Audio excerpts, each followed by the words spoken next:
There's a lot of buzz right now about this idea of holistic wellness in Parkinson's. Even recently, the MDS Wellness Task Force published a paper last week on holistic wellness prescription, an idea that you've been advancing for decades. Can you start by telling us what drew you to this approach? Why do you choose a holistic approach, and how do you see it changing Parkinson's care? Well, it's the people with Parkinson's that really motivated me to adopt this holistic approach. So there is no disease on the planet that is so complex and multifaceted as Parkinson's disease. It's complex in its etiology, it's complex in its appearance, it's complex in its variation between individuals, but it's also complex in its variation within individuals across the day or from day to day. The treatment response varies tremendously. And I think this complex beast requires to be tackled from every possible angle. Now, the interesting thing is when I say that I am a holistic doctor, and I mean this from the bottom of my heart, some of my colleagues say, oh my goodness, Bas has lost it. He's gone into voodoo practice, right? What I mean with a holistic approach is I want to attack this disease from every possible angle, but there needs to be a rationale. It needs to make sense. And ideally, it is supported by scientific evidence. So if there is an intervention that either doesn't make sense or hasn't been studied or has been studied and been shown to be negative, then I discourage people with Parkinson's. If there is something interesting and there is no evidence, then I try to gather evidence. And for example, exercise. When I started my career as a 21-year-old in the Parkinson field, exercise was where art is right now. We can talk about art later. Exercise there was a belief, but there was no science. Now we have class 1, the highest degree of evidence that exercise is suppressing symptoms, and it may be the very first disease-modifying treatment that can slow down Parkinson's, supported by rigorous evidence. And to just take that a bit further, if I'm babbling too much, No, you're good. interrupt me. Some interventions have been tested and been discarded. For example, coenzyme Q10, which I know many people spend a fortune on, has been tested and was not effective. Mm-hmm. So when people come to me and say, you're a holistic doctor, it doesn't mean that I prescribe everything on the planet. I don't prescribe acupuncture because I find the rationale to be difficult to understand, and there are no good trials, and the trials that I've seen were negative. But I think we need to talk about the shades of gray. So we published this beautiful paper.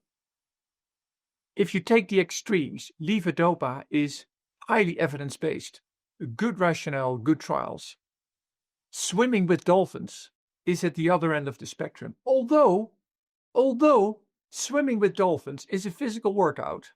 Sure. Dolphins are nice and it may relieve anxiety, but no trials. My argument is we need to do better research on the shades of gray in between those two extremes.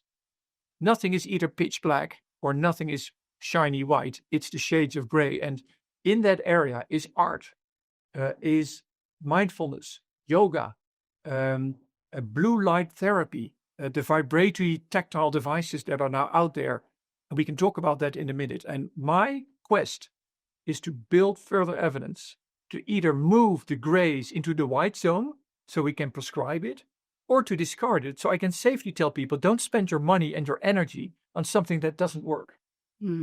That's a really great point. I think we're going to get to, as we talk today, a little bit about environment and the evidence around things that are being done to our environment, to our food, to our air, to our water. And so let's put a pin on that one and come back to that, because I think that might fall into that gray area a little bit. It is, yeah. Super. So let's go back to your early and continued emphasis on exercise. And one of the things that you've talked about, and we at the Davis-Phinney Foundation have talked about, is comparing living with Parkinson's to being an athlete in training. Absolutely. Can you sort of describe what that means, especially for folks who aren't athletes or don't really understand what an athlete in training looks like? So I used to be a semi-professional athlete, not to the extent of Davis Phinney, who competed at the Olympic Games, or Connie Carpenter, but in top sports between athletes, the difference is made by details.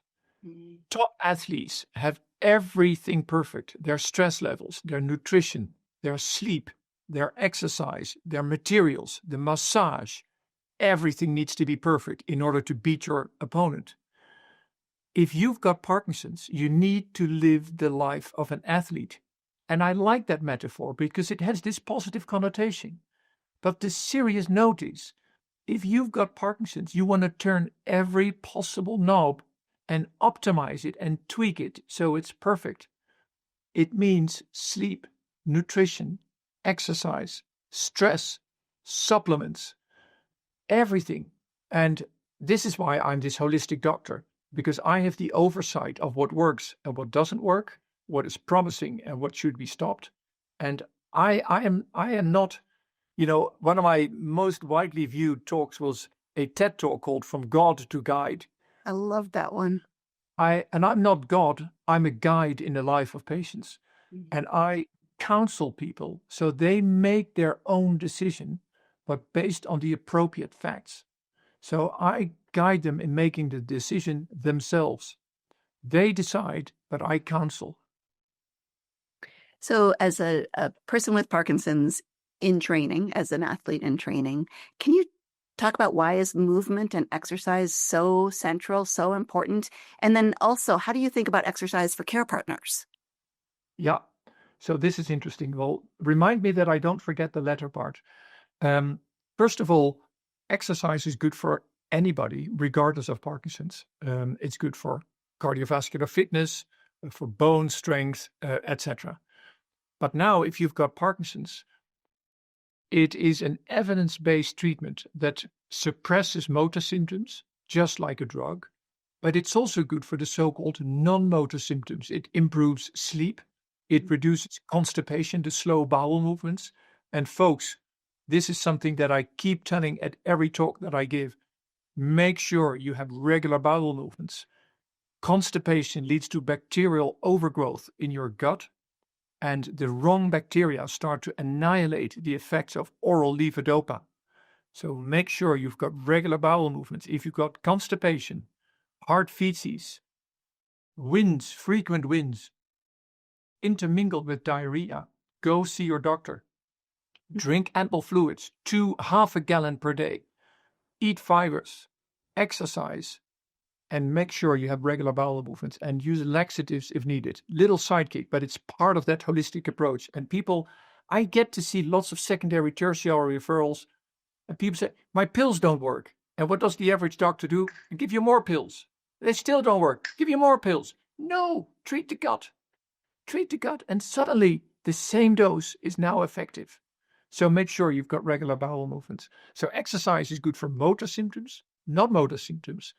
And this is probably my coolest study we've ever done, is we put people on a stationary bicycle, ask them to do an aerobic workout, in simple layman's terms, panting, for about 30 minutes.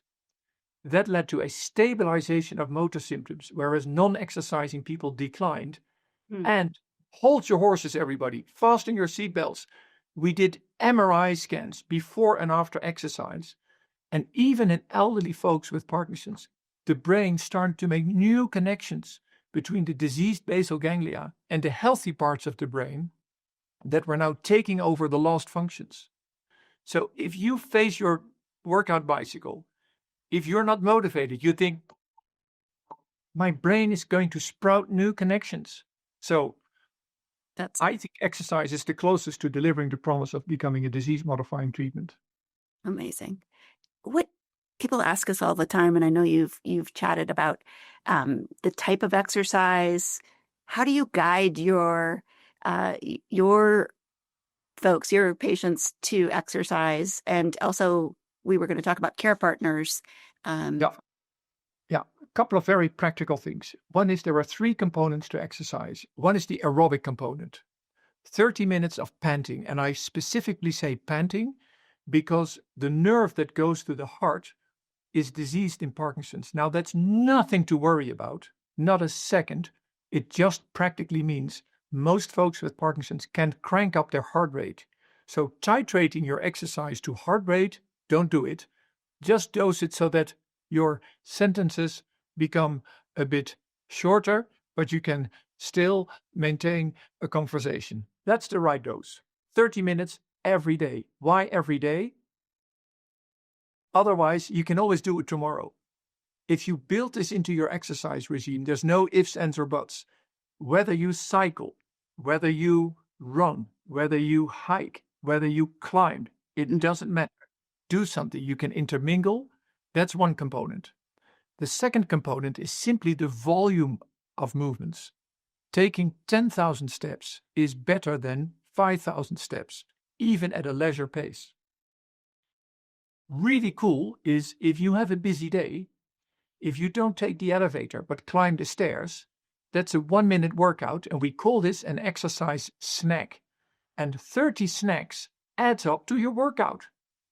So that's amazing. 30 times 1 minute is as good as one block of 30 minutes. Now, really important, most people after an aerobic workout may feel fatigued. Their Parkinson's symptoms may temporarily be worse, and some folks are scared and they think, oh my goodness, I've destroyed my brain. No, this is a medal of good behavior. You've only consumed whatever dopamine was in your brain, so yes, temporarily you'll be worse, but this is only the impetus for your brain to start making those new connections. So don't be frightened if you're worse after your workout, and prior to your workout, take extra levodopa. If I climb on a spinning bicycle, my brain squeezes out more dopamine. Your brain doesn't do it automatically. Do it with an extra pill so you can do a better workout. Do your workouts in the on phase and not in the off phase, and take an extra pill. This is how my own brain works. And then the third and final component is strength training, particularly the upper leg and the hip muscles. It's important because at some point in time, transfers like rising from a chair, climbing out of bed becomes difficult, and you need good proximal leg strength. And also, keeping strength on those bones protects you from developing a hip fracture should you fall. So, but strength training maybe once a week. Aerobic every day, a larger volume of activities, taking a stroll with your dog, with your wife, with your husband, with a friend every day. Strength training once a week. Can somebody overdo exercise? Somebody with Parkinson's overdo it? Tell me about that. So there's a recent paper. I wasn't an author, but I read it with interest. So dopamine is a mysterious drug, and dopamine is our reward neurotransmitter. It makes us enjoy things. So if people are dosed with levodopa, and in particular with dopamine agonists, sometimes as an adverse effect, the reward system is magnified, is boosted. So addictive behavior is something we know that happens, particularly in younger people, particularly in men, but it can happen in women. It can happen in the elderly. People can become addicted to pills, to shopping, to sex, to computer use, but even to exercise. And overdoing your exercise is probably not a good idea for some forms of Parkinson's disease. There's an anecdote, not more than anecdotes, of people who ran a marathon every day to collect money for Parkinson's, and they got worse and stayed worse for the rest of their life. So don't overdo it. I think there's an optimum, 30 minutes of panting per day. Great. Thank you. Thank you. Do you think we touch on the topic of exercise for care partners? The care partner. So we published this paper, and I'm going to say this in the most cautious way, and we called it the silver linings of Parkinson's. You should not be grateful for this diagnosis. You would wish to be cured tomorrow, if not today. But what we identified is that having this diagnosis does come with a silver lining, and a silver lining is this pitch dark rain cloud surrounded by a silver lining. And the silver lining is the bonus, the perks. And a perk is that if you've got your diagnosis, people have stopped smoking, quit alcohol, started to exercise, which is good for many other things. So they're starting to prevent cancer. And now if you exercise with your spouse, if you set the good example for your neighbors, for your children, other people also start to exercise. And I think if the partner, the care partner, also exercises, you do it together, it promotes compliance and it's fun. So I see bonding improve when, both partners exercise together. And we also know the health of our care partner community is so important to the health of our people with Oh, Parkinson's. it's critical. It's critical. If the care partner collapses, the whole system collapses. Yeah. And I always say you don't have Parkinson's alone. Yeah. We talk in my center, we talk about families with Parkinson's. Yeah. We don't talk about patients. We never talk about, I hate the word patient. We talk about persons with Parkinson's, and we talk about families with Parkinson's disease. Think about the children, young children who don't understand what's happening to grandpa. But don't forget, 1 in 3 persons develops Parkinson's under the age of 65. Between 10 and 20%, depending on the population, has young onset Parkinson's under the age of 50. Young children. So this is part of the holistic approach, not just the person with Parkinson's. It's the care partner, the children, the family, the whole system. Yeah. Thank you for that. Let's talk about some of the other pillars to whole person care, holistic living with Parkinson's. You've mentioned nutrition, you've mentioned sleep, you've mentioned stress, probably social connection as a part of that. Can you talk about some of these overlooked areas, and maybe sexual health as well? Why are these other areas so important? So first of all, what I see in clinical practice is that most of the time, because of lack of time or lack of interest or lack of knowledge, lifestyle is not brought up in the consultation room. If it's brought up, the well-intending doctor says, all right, Mr. Johnson, listen up, hear me out. You need to work out, you need to work on your stress, you need to eat well, you need to sleep well. Good luck, go ahead. You will go home and say, what next? And you know what they do? Nothing. Mm-hmm. So my advice is, I'm going to talk about the other lifestyle interventions. My heartfelt advice to the folks attending today, and there's over 300 now, prioritize. We all know on January 1st, we have our good intentions for the next year. I'm going to quit smoking, I'm going to do this, I'm going to do that. If you do too much, nothing happens. Pick one, do it well, build it into your routine, make it natural. Second, becomes part of your life. Then start with the second one. Dose it, build it up. And whatever is most meaningful or most feasible to you, that's where you start. And then you gain success, you feel better, and then you're ready for your second intervention. And what are those other interventions? Well, let's talk about stress first. Stress is bad for people with Parkinson's. It can unmask Parkinson's disease. And if I may, Polly, because this is important, we published a paper on people with Parkinson's who had a very stressful event, and almost on the same day or that week, Parkinson's emerged. And people think the stress caused their Parkinson's. And I think many of the folks at home will recognize this. Very important. The stress unveiled, unmasked what was about to happen anyway. The stress did not cause your Parkinson's. If you loved a dear one and you lost that dear one and you developed Parkinson's shortly thereafter, don't blame it on yourself or say, oh, I lost my husband and now I've got Parkinson's to boot because of it. That's not the case. What we do know is that stress worsens your symptoms. So it's a bad thing for people with Parkinson's, particularly the tremor, which I always call a thermometer for stress. But it can worsen freezing of gait, it can worsen dyskinesias. And conversely, mindfulness and yoga are now evidence-based treatments to alleviate stress. And we published a paper earlier this year, Annals of Neurology, really cool. Propranolol is a so-called beta blocker. It's a drug from cardiology used to treat hypertension. But it dampens the so-called sympathetic nervous system. If you see a lion, your heart starts to beat fast. That's automatic, done by the sympathetic nervous system. That sympathetic nervous system works as the dimmer, just as the light has a dimmer, to increase the amplitude of the tremor. If you take propranolol, you turn back the knob and it can alleviate the tremor. Don't take propranolol on a daily basis several times a day because your ability to do a workout will go down, but you can use it ad hoc in a low dose, like 10 milligrams. You know that the neighbors are coming over for a visit. You're worried about stress. You're worried about dyskinesias. Take 10 milligrams of propranolol half an hour prior to the visit. You'll be a lot better. Okay, So that's stress. started with stress. We could talk about sleep, nutrition, perhaps social engagement, sexual health, any other lifestyle. Well, nutrition is the most frequently heard question in my clinical practice. So we talked about fibers and high volume of fluid intake. That's one.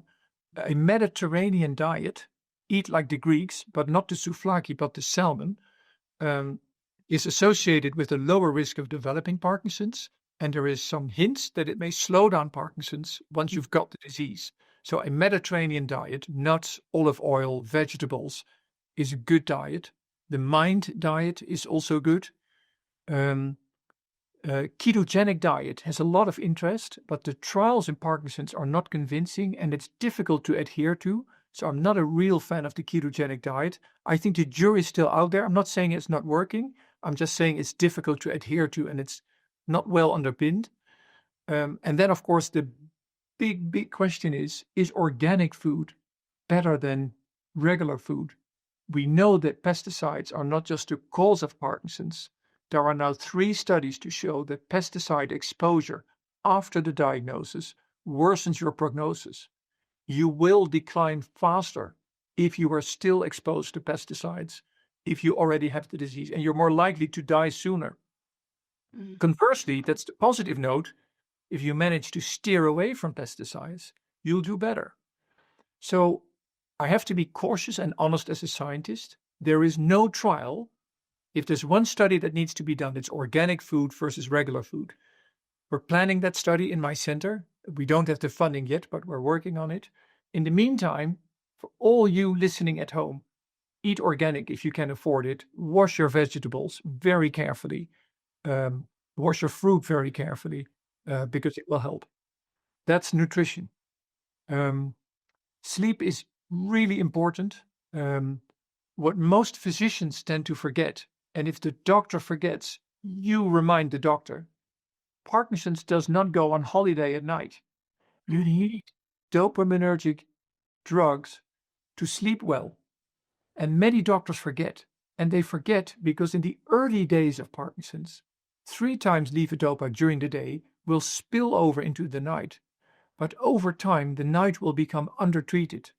And this is characterized by difficulty turning around in sleep, nocturia, having to pee at night, but also waking up at like 4 a.m., typical thing in Parkinson's, and difficulty resuming sleep.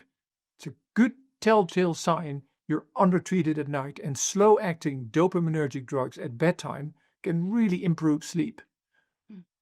Dream enactment behavior is common. Acting out your dreams, sometimes hitting your spouse, so many folks with Parkinson's start to sleep separately because of it, is treatable with clonazepam, rivastigmine, or melatonin. So don't accept poor sleep as a given. Speak to your physician, have a detailed workup of why your sleep is bad, and don't forget, Parkinson's does not go on vacation at night. Yeah. Going back to nutrition for a second, you mentioned supplements a little bit earlier. Is there anything that in the area of supplements that you recommend based on the evidence you've seen? People can spend fortunes on supplements. Most supplements have been tested and not proven to be effective. Curcumin, tested, not effective. Coenzyme Q10, tested, not effective. Cannabis is interesting. The Dutch, of course, we all smoke pot, as you know, has been tested. Some patients improve, but at the group level, there were hallucinations and it can impair your driving behavior. So cannabis is still not a very popular treatment even in my country, and we're very cautious. What is important is vitamin B12. And folks, hear me out. Levodopa affects the metabolism of vitamin B12. So the latest evidence and the Dutch guidelines now say you need to have an annual checkup for vitamin B12 and probably for vitamin B6 and folic acid. And if it's low, it needs to be supplemented. So vitamins, yes. Vitamin D after a certain age to preserve bone health, yes. And you can use small amounts of vitamin C to dissolve your levodopa in water better, because levodopa works better in an acid environment. And low doses of vitamin C will acidify your urine and thereby help to prevent bladder infections. So vitamins, yes. Most other supplements, no. Interesting. Thank you. We've been chatting quite a bit about lifestyle, holistic approach. Is there anything we've missed in the lifestyle that you would want to highlight? Social interactions. When we wrote our paper for the Lancet Neurology that came out last week, I realized the sixth pillar is social interactions. And what I see, and this can really move me, is that when you've got Parkinson's, your world shrinks. Your steps become smaller, your voice becomes smaller, your thinking becomes slower, and your world shrinks until ultimately people are confined to their home and you lose out on social interactions. People sometimes are ashamed to go out and about, and I think maintaining social interactions is critical. It's a good stimulus for your brain to remain active. So, and I understand the challenges, and I understand why people sometimes withdraw from social life. But I think maintaining social interactions, finding your peers, and look at what the Davis Phinney Foundation is doing for you folks, is, I think, essential. And that's the sixth pillar, which is still largely neglected. Super. I know I've mentioned this as a little bit, but sexual health is such an overlooked area of whole person care. How do we destigmatize those conversations, or how do you bring that up in clinic? What do you recommend? Yeah. So most doctors don't like to talk about it. A, because they have no time. B, because maybe they feel some degree of embarrassment. But make no mistake, sexual dysfunction is a core part of Parkinson's disease. And the terrible thing is it goes in two ways. Performance goes down. Erectile dysfunction is an issue. Difficulty having an orgasm is an issue. Sexual intercourse becomes more difficult, also because of the motor problems. People may look less attractive to their spouse. I'm just giving it to you folks. I mean, because it is there and we need to talk about it. Whereas due to the dopaminergic medication, the desire for sex may go up. So your ability to perform goes down, but your desire to perform goes up. And that's a bad combination. Sex therapists can address these issues. And I'm not saying there's a quick fix, but there are definitely things that can be addressed. There are alternative ways for sexual intercourse. And I'm not going into all the full details here, but I think a lot of those elements can be addressed. And if your doctor is too embarrassed or ashamed, bring it up yourself. I think you have a right to talk about it. I think sex is a core part of our life. It's a core part of what makes us humans. And a good sexual life, also at a high age, is what I wish everybody. So bring it up. And again, if the doctor doesn't do it, you bring it up. Thank you. There's a comment in the chat, and this was exactly where I was going to go next with this conversation. When we talk about holistic care, that doesn't mean instead of medication. No, right? no. So holistic care includes medication. I'm not against medication. In fact, I said to you, take extra levodopa so that you can have a better workout. So they work together. So part of that holistic approach is medication. It's the pump therapies with apomorphine or subcutaneous phospholevodopa. It's deep brain surgery. I'm a great fan of traditional medical management.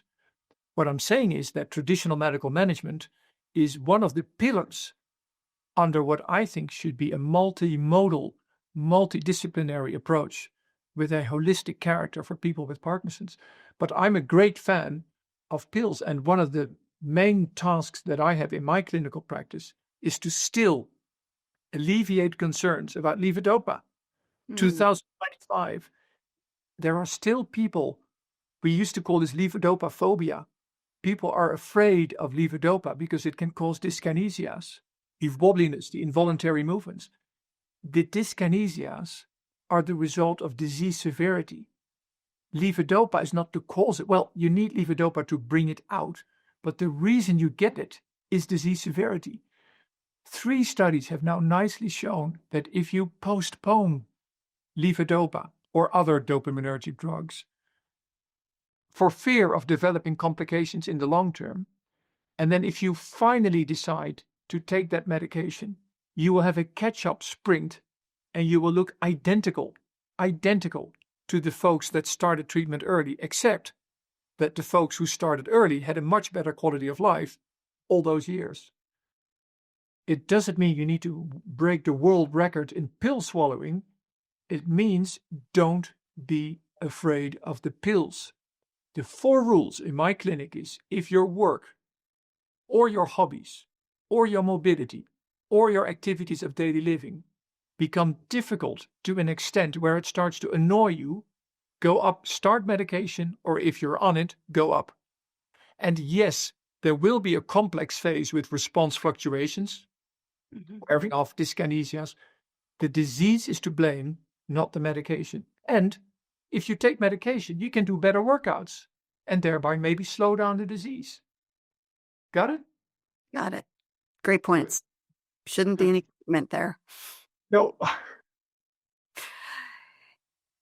There's so much new information and things that are happening so quickly in the Parkinson's field, from therapies and devices and supplements, and it can be really overwhelming to keep track of.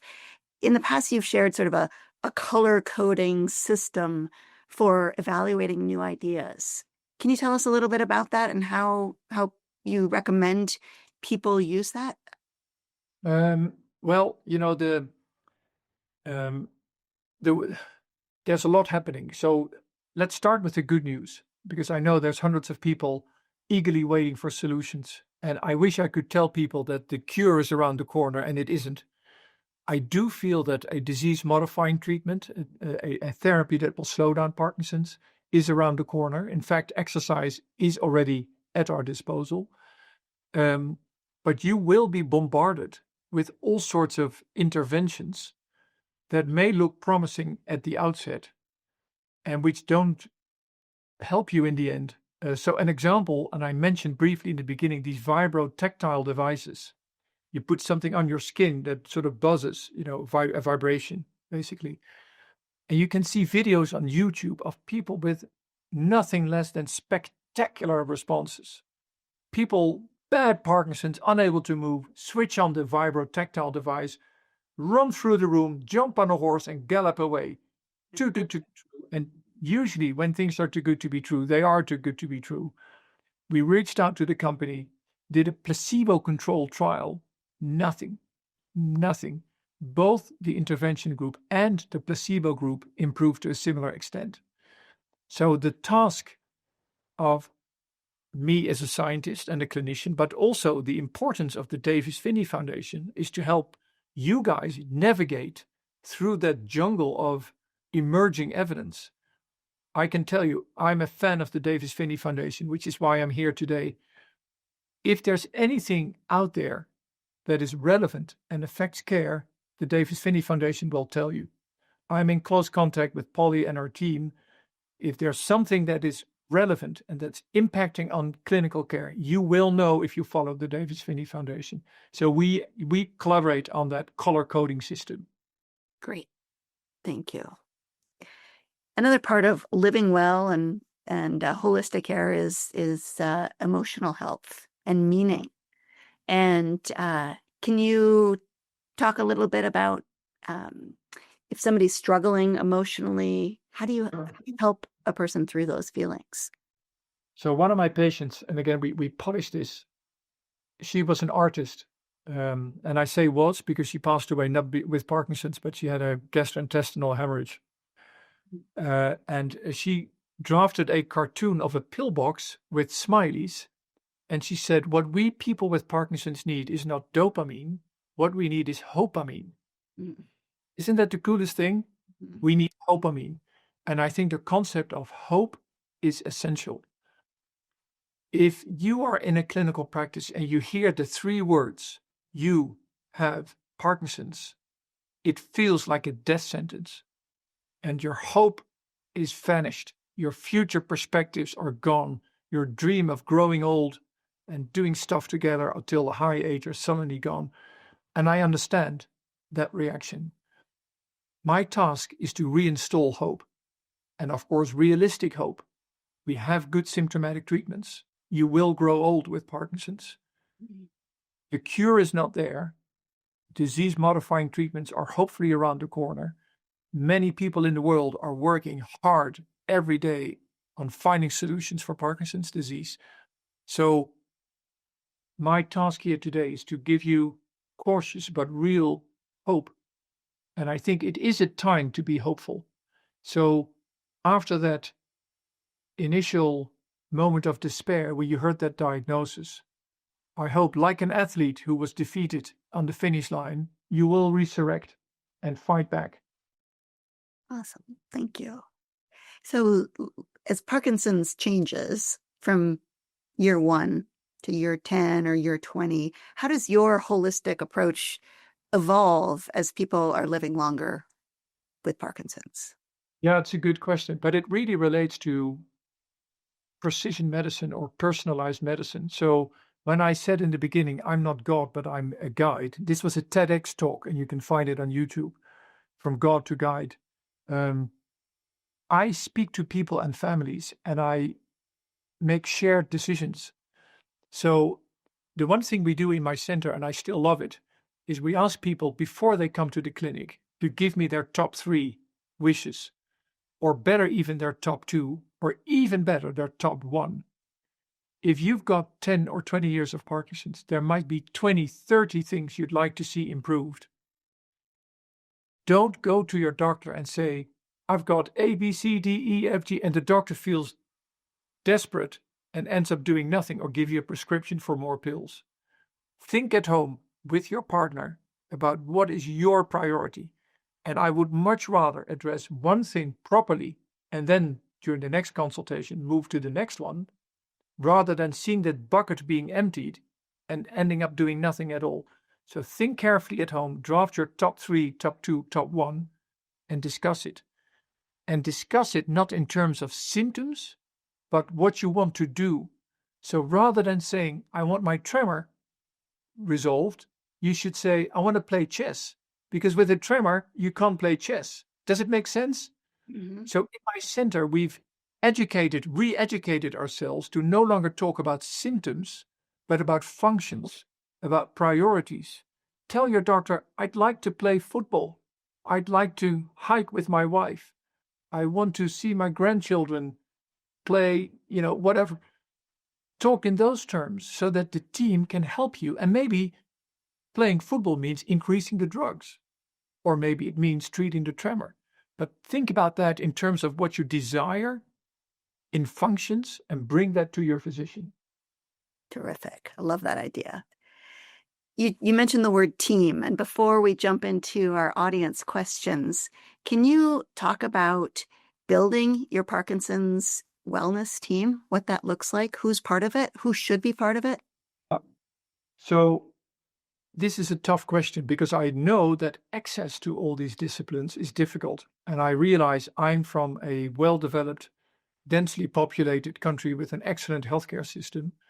And I know that in the United States, 1 in 3 folks with Parkinson's does not even have a neurologist. So here we are talking about a wellness team. 1 in 3 folks in the US doesn't even have access to a neurologist. And those people are more likely to fracture their hip, end up in a nursing home, and die earlier. This is America today. Yeah. Make no mistake. Now, a neurologist is essential. This is what research is showing. Not because they're saints, but at least they can give you access to the right medication. And like I said, the holistic approach includes medication. A nurse, Parkinson nurse, is essential. A social worker is essential. A dietitian is critical because of the bowel movements.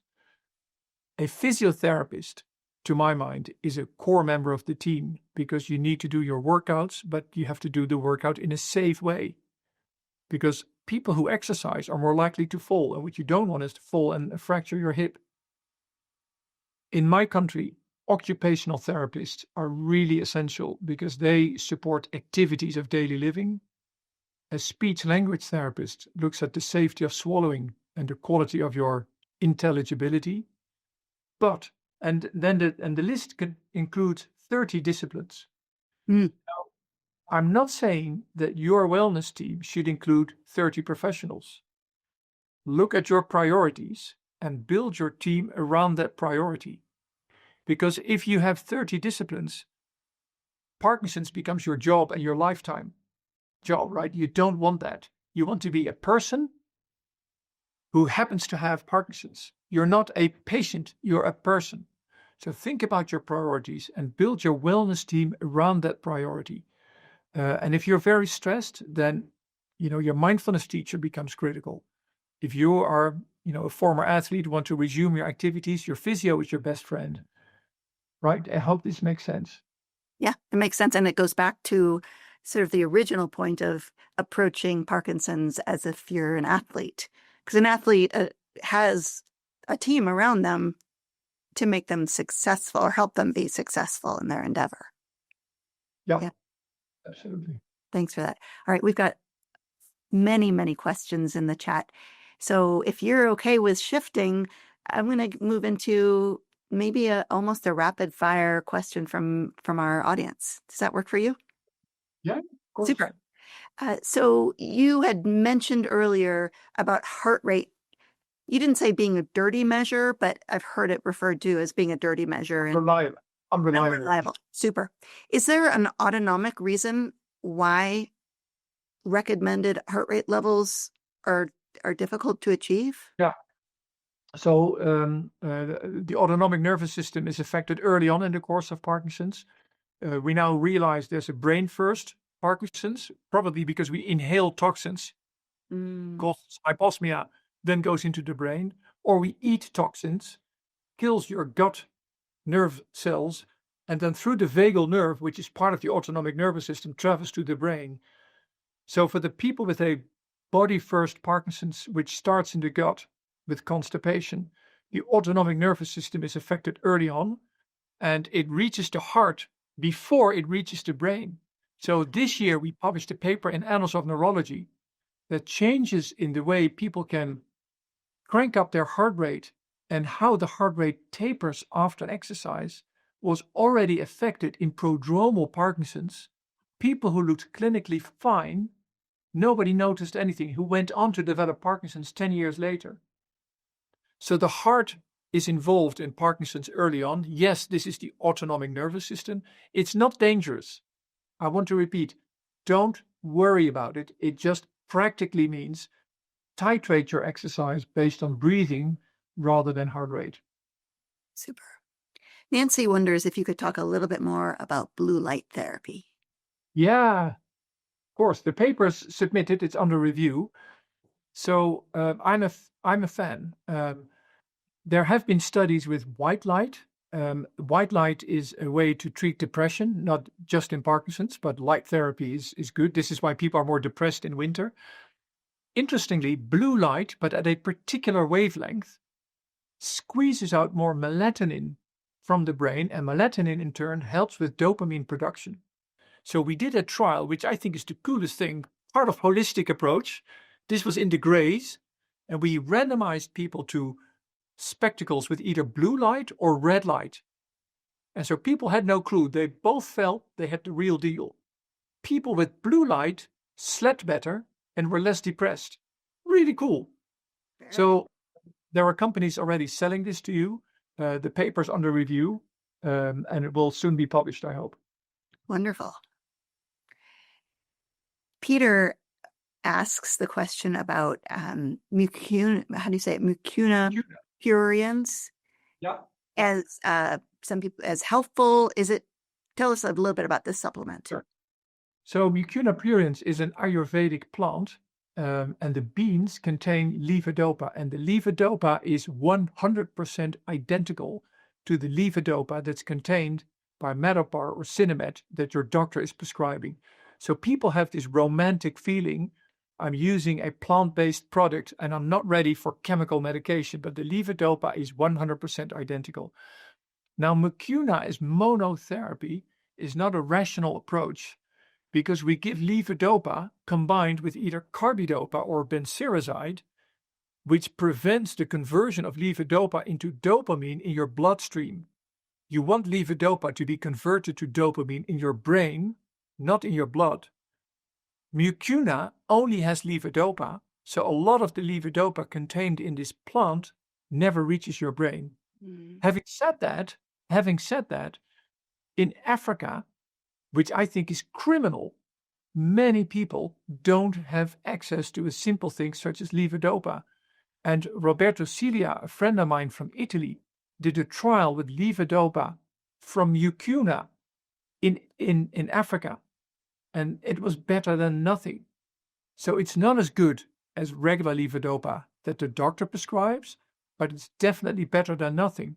Now it becomes interesting when you use your regular medication, which contains carbidopa or benserazide, that same carbidopa will help the levodopa that comes from the mucuna. So I do have patients who combine the regular pills with its help troops with mucuna. And maybe that is a nice mixture. The problem with mucuna is it doesn't have the quality control that regular pills have. So when I give you 62.5 milligrams of levodopa carbidopa, I know exactly what's in it. Tight quality control. That's not the case for mucuna. So that is a downside. Another question on medication comes from Jason. He asks, isn't levodopa addictive, or if you or dose increases constantly as you age? And then he also says, and if you stop taking it cold turkey, you just automatically just stop your levodopa. Is that a problem? Yes, it is. So, Jason, excellent questions. So, first of all, yes, people over time need increasingly higher doses. But this is not because of addiction. This is because the lesion in the brain worsens and your dopaminergic deficit increases. So you need more and more dopamine as your disease progresses. That's unrelated to addiction. Having said that, all dopaminergic drugs, even deep brain stimulation, crank up the dopaminergic system. And as I said earlier, dopamine is a reward neurotransmitter. So an adverse effect, in particular for dopamine agonists, but it can happen with levodopa, is addictive behavior. And people, again, can become addicted to sex, to gambling, to shopping, but also be addicted to pills. So I do see, and this happens in particular with young onset patients, come to my clinic and they're dyskinetic, and I do tapping tests and they're fine, they're perfect, they can walk like a run like a horse. I say, I just need a tad more. So people sometimes think they need to eradicate the very last bit of Parkinson's.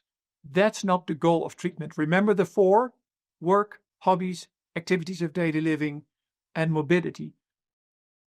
The goal of medication is to support functioning, not to eradicate the last bit of symptoms.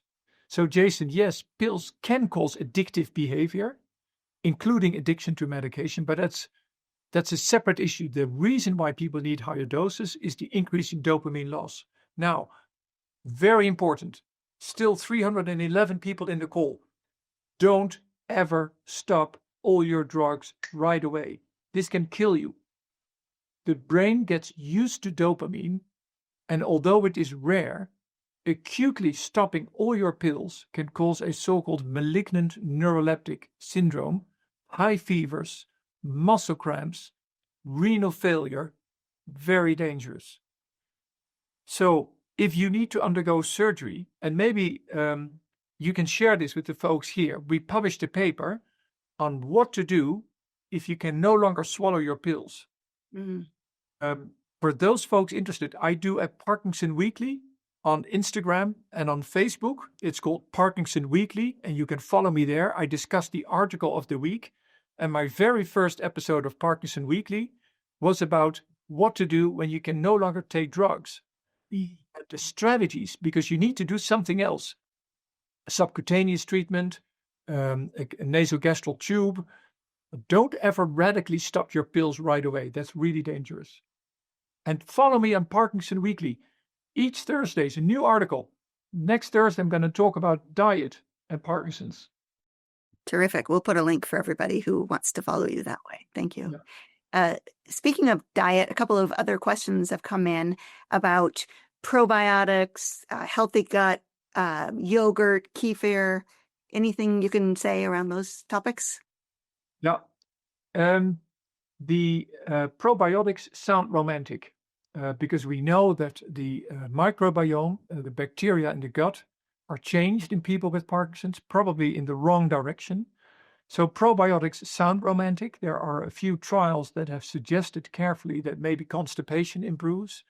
The problem is we don't know what bacteria people with Parkinson's need. And for all we know, some of the probiotics contain lactobacillus, which is exactly the bacteria that convert levodopa into dopamine in your gut, so it never enters your brain. The trials with probiotics are only cautiously positive, and I don't prescribe probiotics at this moment because I think the jury's still out there. It deserves further study, but it may even be deleterious. So I would be cautious with probiotics at this point. And what about yogurt, other things like food options? Yeah, yogurt is, of course, is a dairy product. Don't take your levodopa simultaneously with proteinaceous meals, including yogurt, milk, cheese. People do need milk products, particularly women, because of the vitamin D for bone health. So enjoy your yogurt, but don't overdose it.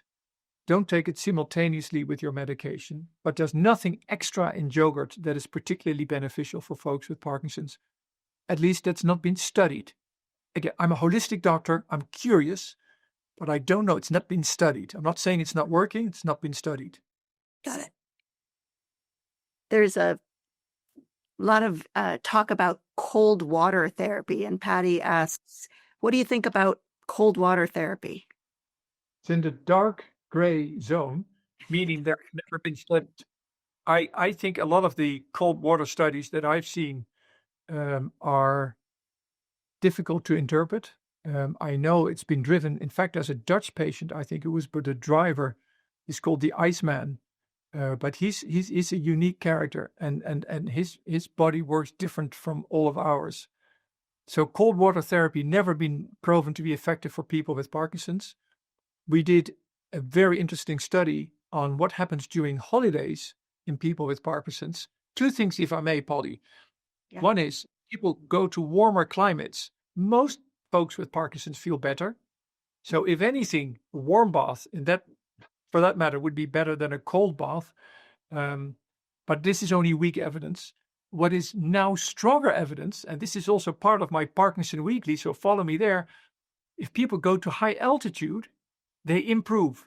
Michael J. Fox, the famous Michael J. Fox, went to Bhutan on holiday. He arrived at high altitude and said, "What the heck? I don't need any pills." He could walk like never before. He was better. The moment he descended, got worse. So he gave us a grant, and it was published 2 weeks ago in Nature Communications, one of the elite journals. As it turns out, intermittent hypoxia.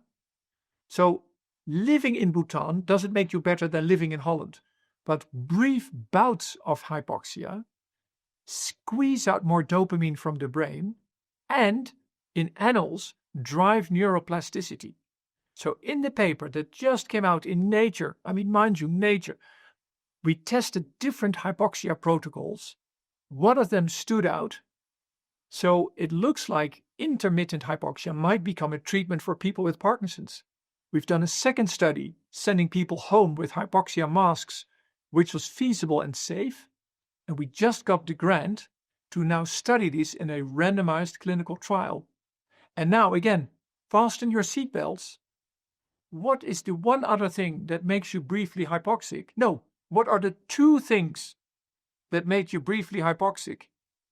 Other than traveling to Bhutan or to Colorado, it's exercise Nobody knows why exercise works, but if you do your workout, you're panting, it makes you briefly hypoxic. Maybe that's the reason why exercise works. And now, promise me, we're move closer to the camera. We're just 311 people here. The other thing that makes you hypoxic is smoking. We know that the best protective factor against Parkinson's is smoking. Maybe smoking is neuroprotective because it makes you briefly hypoxic. If you smoke a cigarette, your carbon monoxide goes up. Now, don't ever smoke because it causes heart attacks, brain infarctions, cancer. But we need to understand why smoking is protective. And I think it might be through intermittent hypoxia. And we're going to put this to the test with Michael Schwarzschild from Harvard. Fascinating. I'm glad you followed that with saying, don't ever start smoking. Don't ever smoke. If you know anybody who smokes, tell them to quit today. And the only way of quitting is quitting it right now. We're coming to the close of our hour. One remaining question for you. Is wellness and a holistic approach, can it be prescribable? And so who should prescribe it? That's a very, very, very good question. I think all you folks have the right to deserve a holistic approach. And I honestly mean you have the right. Now, again, I know that access to care and access to all the various disciplines may be a challenge. And ultimately, I think self-management and taking things into your own hands is also important. So there are apps now for sleep. There are apps for exercise. There are apps for mindfulness. So if you don't have a professional person to supervise your activities, do it yourself. Don't be afraid of the pills. Do your daily exercise. Try to eat as good as you can and follow the recommendations that will follow on Parkinson Weekly shortly. Consider a mindfulness program and maintain hope. Take your regular dose of dopamine because I honestly feel that if all of the many scientists in the world keep working hard and we work hard every day, hopefully solutions will become within reach. And I wish you all the best in that regard. Thank you so much, Bas. It's incredible to get an entire hour with you for so many people, and we will publish this. This will be available in a few weeks' time on our website. You'll get an email about it in the audience. It'll be on YouTube, so many, many more people will be able to benefit from your wisdom, your generosity, and thank you for reminding us what's possible.